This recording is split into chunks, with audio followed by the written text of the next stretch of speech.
Dusun Potong Bako itu bagian dari salah satu dusun di wilayah Desa Jeroharu, Kecamatan Jeroharu.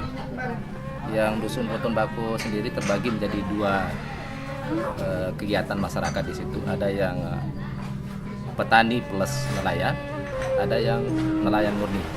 Nah, nelayan murni itu salah satunya tadi ada yang pernah kita kunjungi, itu ada di seputaran laut.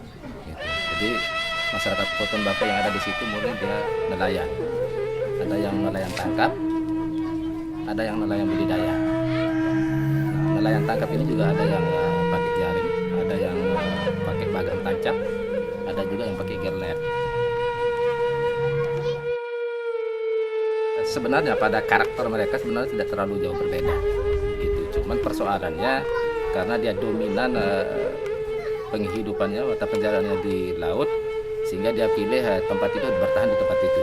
Alasannya adalah ini kan kalau nelayan ini kan sangat tergantung pada pasang surut air. Kalau dia pindah ke daratan maka otomatis dia merasa kesulitan kalau lagi pasang surut, di mana dia kontrol peralatan tangkapnya. Kalaupun dia mau melaut nanti keliru dengan apakah air sudah surut atau masih pasang begitu. Tapi kalau mereka tetap di situ dengan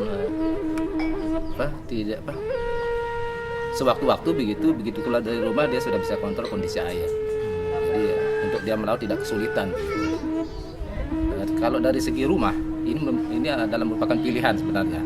Karena kalau dia pakai rumah batu di situ sering tergenang, apalagi kalau rob itu sampai setengah meter sampai 1 meter naik airnya di situ. Jadi kalau dia pakai rumah batu otomatis ancaman. Itu menjadi alasan mereka untuk selalu pakai rumah panggung, dan itu memang rumah panggung itu adalah rumah panggung turun temurun. Jadi memang seperti itu dari dulunya. Tempat itu juga sudah beberapa kali kita dengar informasi dari pemerintah kecamatan, desa diusulkan untuk ditalut. Tetapi ada informasi juga bahwa tempat itu sebenarnya bukan milik mereka, tetapi ada milik orang lain, orang luar begitu.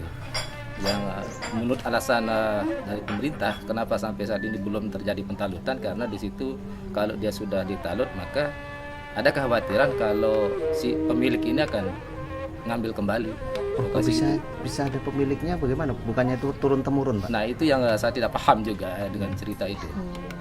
Jadi berarti mungkin sudah di sertifikat hak milik begitu? Kayak seperti itu. Tapi kalau setahu saya bukan di tempat pemukiman itu sebenarnya.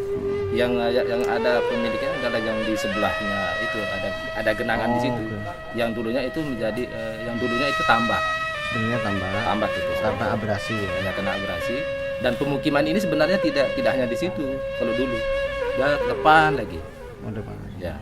Jadi tidak seluas itu dulu.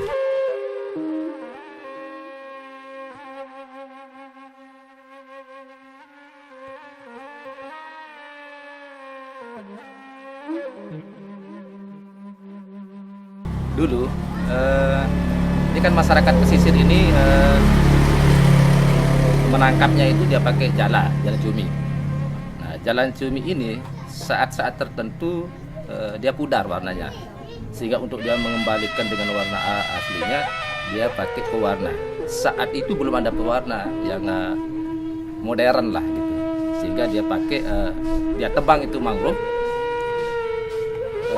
dia ambil kulitnya, lalu kulitnya direbus sehingga mengeluarkan cairan warna merah, dan itu dijadikan celup pewarna jala.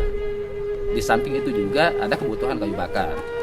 Lebih-lebih marak kalau di Lombok itu marak terkenal dengan omprongan tembakau kan. Ya, jadi pohon mangrove itu juga dijadikan bahan bakar, bahan omprongan tembakau.